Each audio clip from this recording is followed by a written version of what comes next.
Assalaamu calaykum waraxmatullaahi tacaala wabarakaatu. Waa mar kale iyo barnaamijyadeennii aan kaga hadli jirnay dadka ugu saamaynta badan dunida.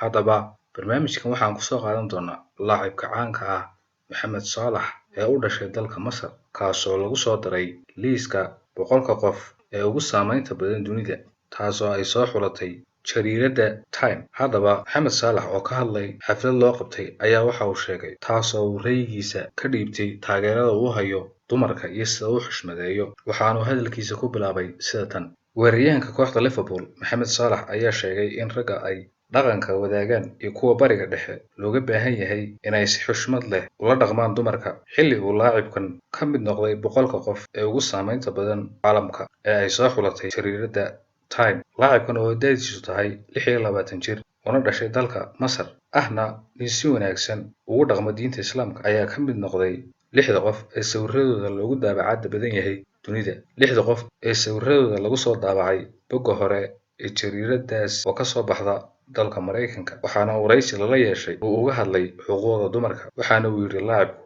waxaan u baahannahay inaan wax ka beddelno dhaqankeena ku aadan haweenka, taasi oo uu sheegay jariiradda Time. Isagoo hadalkiisa sii wata, Mohamed Salax waxa uu yidhi: waa inaan sidaas samaynaa oo ma aha wax khiyaari ah.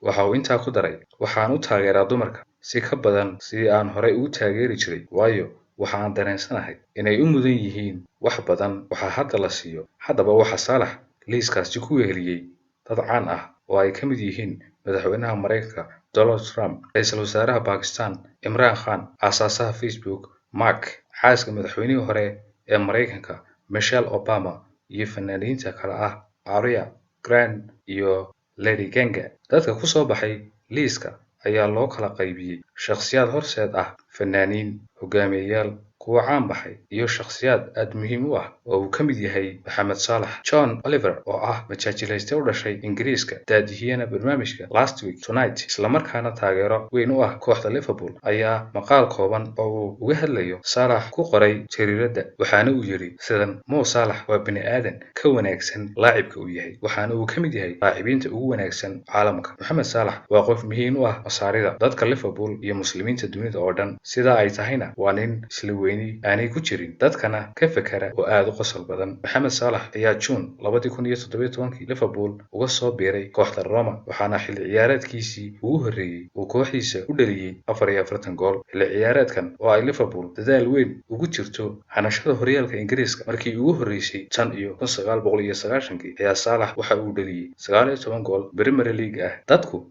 amase taageerayaashu markasta wax weyn ayay ka filaan Mohamed Salax, ayuu yidhi John Oliver, isagoo intaa ku daray: waxaad arkaysaa carruur xidhan funaanadda oo sheegaya in maalin uun ay ku hamiyayaan in ay la kulmaan Mohamed Salax amase ay noqdaan sida uu isagu yahay. Waxa kale oo uu sheegay: marmar cadaadiska ayay ku kordhiyaan, balse dhanka kale waxa ay kaa dhigaysaa qof ku faraxsan guulaha uu gaadhay ilaa hadda. 5 qof ee bogga hore ku weheliya Salax ayaa kala ah fanaanadda Taylor Swift, jilayaasha kale ah Dwayne Johnson iyo Zendaya, oo wariyaha Mareykanka ah ee Galen Kane, iyo afhayeenka aqalka wakiilada Mareykanka Nancy Pelosi. Salax ayaa ka mid ah 3 xidig oo caalami ah oo dheela ciyaaraha kala duwan, waxaana ay labada kale yihiin Caster Semenya oo u dhalatay Koonfur Afrika, 2 goorna qaaday horyaalka orodka 800 mitir ee Olombikada, iyo gabadha kaalinta koowaad kaga jirta tenniska Naomi Osaka oo u dhalatay dalka Japan. Laacibiinta kale ee ku jirtay liiskan